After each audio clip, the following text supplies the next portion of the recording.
Karen was always the neighborhood snob, looking down on us from her perfect little house. One day, she went too far, tying my gate shut with thick wire, trapping me inside as smoke started to fill the air. I screamed for help, but would anyone even hear me? Then the sirens blared. The firefighters were coming, but would they get here in time? All I could do was pray that I'd make it out alive. My heart was pounding as I stared at the thick wire wrapped around the gate, binding it shut. Panic seized me as I realized I was trapped, with no way to get out. Thick, black smoke was billowing from the garage, creeping closer. I started coughing, my eyes watering from the fumes. "Help! Somebody, please!" I yelled, my voice cracking. But the quiet suburban street was empty, everyone gone for the day. No one was coming to save me. I rattled the gate in desperation, searching for any weakness in the wire, but it held fast. Karen had really done a number on it, the bitch. Ever since I'd moved in last year, she'd made my life a living hell, sneering at me, tattling to the HOA, trying to get my house fines increased. But this was a whole new level of cruelty. The smoke was getting thicker, stinging my eyes. I coughed harder, my lungs burning. Sweat beaded on my forehead as the heat from the garage fire intensified. How long did I have before the whole place went up in flames? Just then, the distant wail of a siren pierced the air. My heart leaped with hope. "Over here!" I screamed as loudly as I could. "Help me!" The fire truck rumbled closer, its flashing lights illuminating the eerie scene. I pressed my face against the gate, desperate for the firefighters to see me. As the truck pulled up, I saw the driver's shocked expression through the windshield. They rushed out, heavy boots pounding the pavement. "Ma'am, are you okay?" One of them yelled, hurrying over. "What happened?" "My neighbor," I gasped between coughs. "She locked me in. The garage is on fire, you have to help me." The firefighters immediately sprang into action, grabbing heavy tools from the truck. I watched with bated breath as they started hacking at the wire, sparks flying. "Hang in there. We've got you," one of them shouted. I nodded, clutching the gate, my body trembling. "Just hold on a little longer," I told myself. "They're coming." As the firefighters worked frantically to free me, thick black smoke continued to billow from the garage. I coughed violently, my throat burning. The heat was unbearable, sweat pouring down my face. "Hurry, please," I begged, my voice ragged. "We're almost there, ma'am," the lead firefighter called out, his face grim with determination. "Just hang on." The wire was stubborn, but the firefighters' heavy-duty tools were slowly breaking through. I watched with bated breath as they finally snapped the last stubborn strand. "Got it," one of them shouted, pulling the gate open. I stumbled forward, collapsing into the firefighter's arms, coughing uncontrollably. He quickly guided me away from the burning garage, guiding me to the nearby fire truck. "Easy now, easy," he murmured, helping me sit on the bumper. "Take some deep breaths." I gulped in the fresh air, feeling the panic start to subside. Glancing back at the house, I could see thick orange flames licking at the garage door now. My stomach twisted with a mix of relief and horror. "My neighbor did this," I rasped, looking up at the firefighter with pleading eyes. "You have to stop her." He frowned, his brow furrowing. "Your neighbor? What do you mean?" "Karen.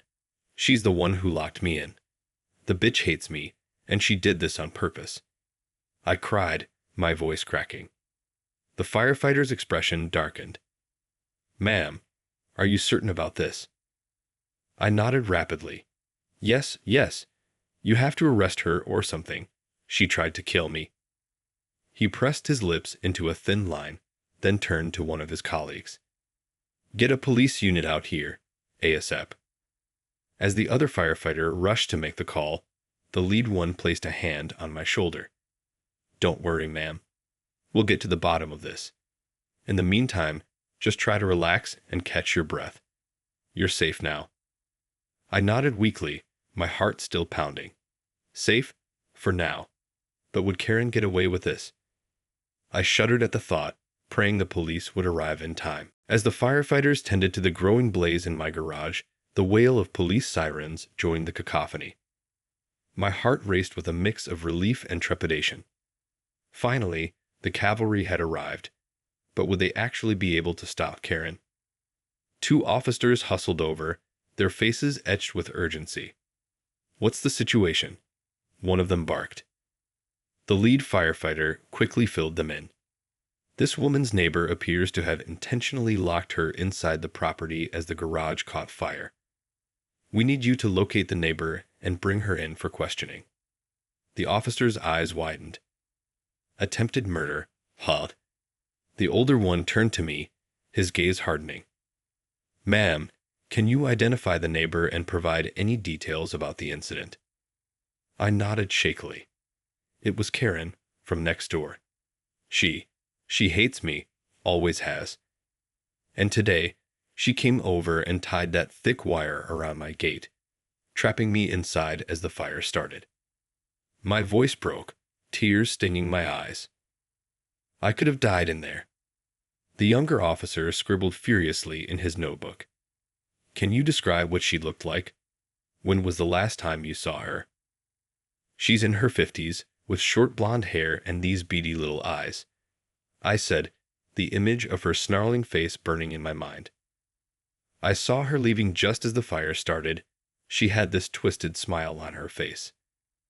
The officers exchanged a grim look. "All right, we're going to need you to come down to the station and give a full statement," the older one said. "In the meantime, we'll send a unit to pick up your neighbor." I nodded, my hands trembling. "Please, you have to catch her. She can't get away with this." "Don't worry, ma'am. We'll find her," the officer assured me. "You just focus on getting checked out by the paramedics, okay?" As the officers hurried off, the firefighters finished dousing the flames in my garage. I watched, my stomach churning with mingled relief and dread. Karen was still out there, and God knows what she might do next. The paramedics quickly checked me over, administering oxygen and wrapping me in a thermal blanket. I sat shivering on the back of the ambulance, my mind racing. "You're very lucky the firefighters got to you in time," one of the medics said, examining my minor burns and scrapes. "That smoke could have overcome you in minutes." I nodded numbly, glancing back towards my smoldering garage. "It was my neighbor," I murmured. "She did this on purpose." The medic frowned, exchanging a concerned look with his partner. "The police are looking into it. Try not to worry. They'll get to the bottom of it." But how could I not worry? Karen was still out there, and who knew what she might do next? I shuddered, picturing her twisted, triumphant grin as she watched the flames. Just then, the sound of tires screeching made me jump. I turned to see a police cruiser pulling up, its lights flashing. 2 officers jumped out, hurrying towards a nearby house. Karen's house. I held my breath, clutching the thermal blanket as I watched the scene unfold. The officers pounded on the door, shouting, then barged inside. My heart pounded in my ears, praying they'd catch that conniving bitch. Minutes later, the officers emerged, dragging a struggling Karen between them. Her face was beet red, twisted with fury, as she spat curses at the cops. "Let me go. This is an outrage. I demand to speak to my lawyer," she shrieked. "You have the right to remain silent," one of the officers recited sternly, shoving her into the back seat of the cruiser. "Anything you say can and will be used against you in a court of law." I let out a shaky breath, relief washing over me. They got her. Justice was being served. As the police car sped off, sirens blaring, the lead firefighter approached me. "Ma'am, the fire's out and the scene is secure.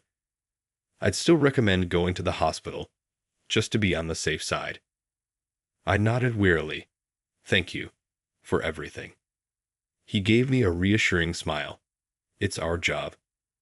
Now let's get you checked out. You've been through quite an ordeal."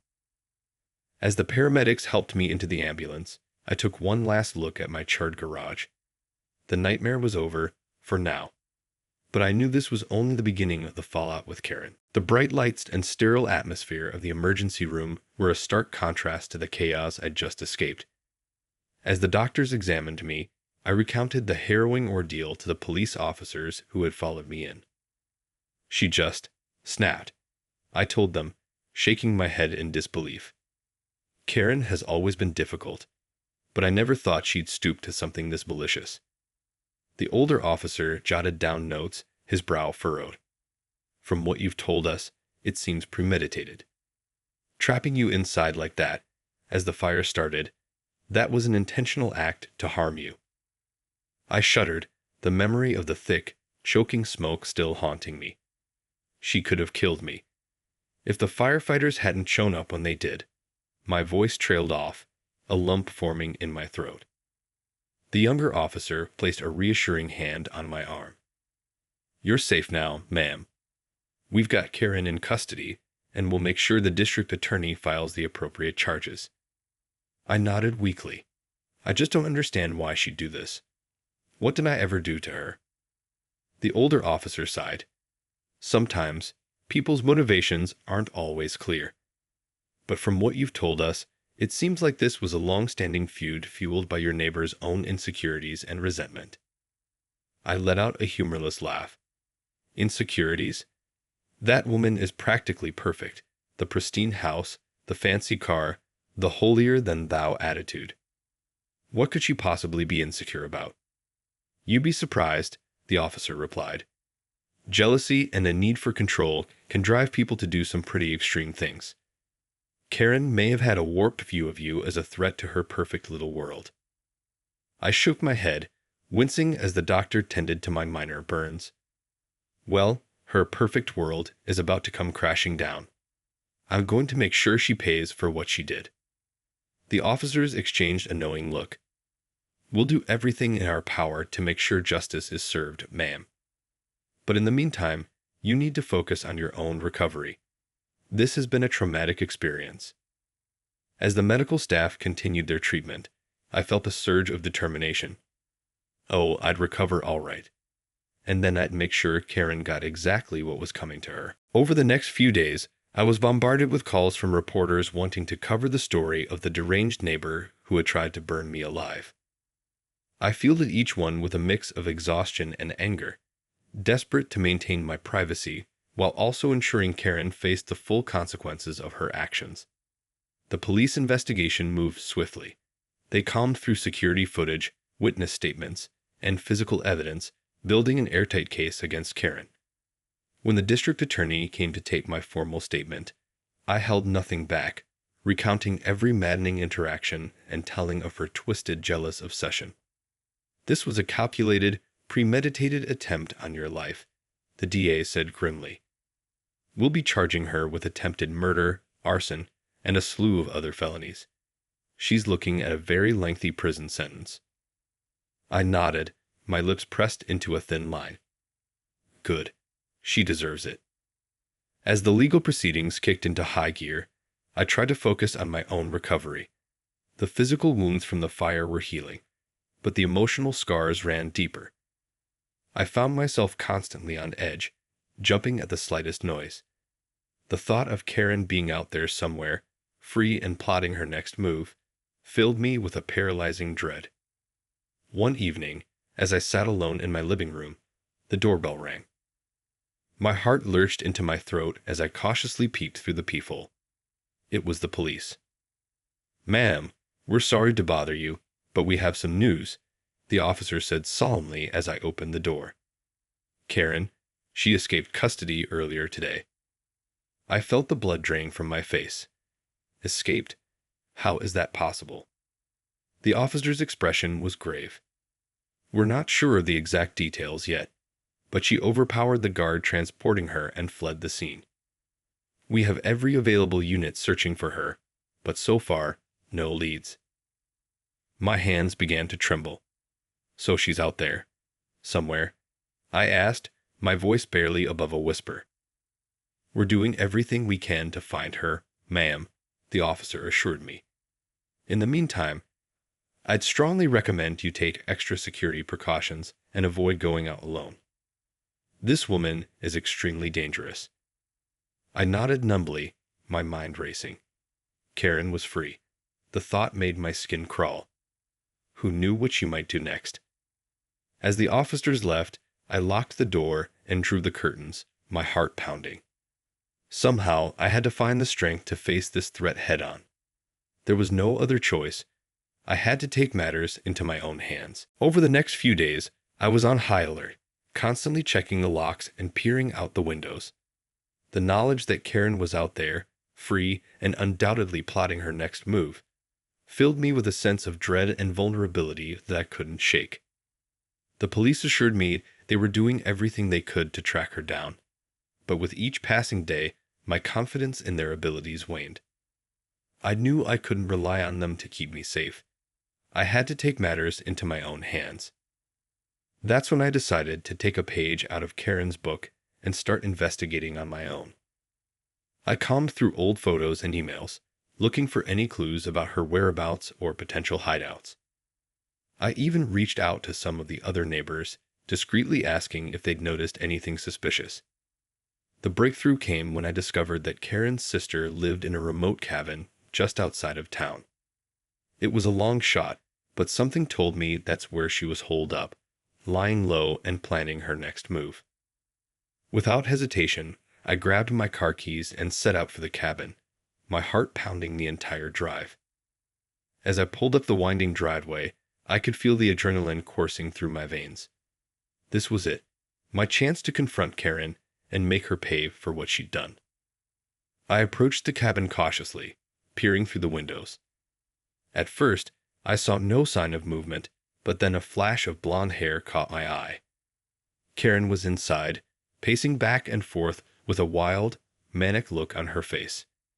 Taking a deep breath, I steeled my nerves and knocked on the door. After a moment, it swung open, and there she was, the woman who had tried to end my life. "You," she hissed, her eyes narrowing. "How did you find me?" I stared her down, refusing to be intimidated. "It's over, Karen. The police are on their way, and this time, you're not getting away." Her face contorted with rage. "No, you don't understand. This isn't over, not by a long shot." She lunged towards me, her hands clawing at the air. In a split-second decision, I shoved her back with all my strength, sending her tumbling to the ground.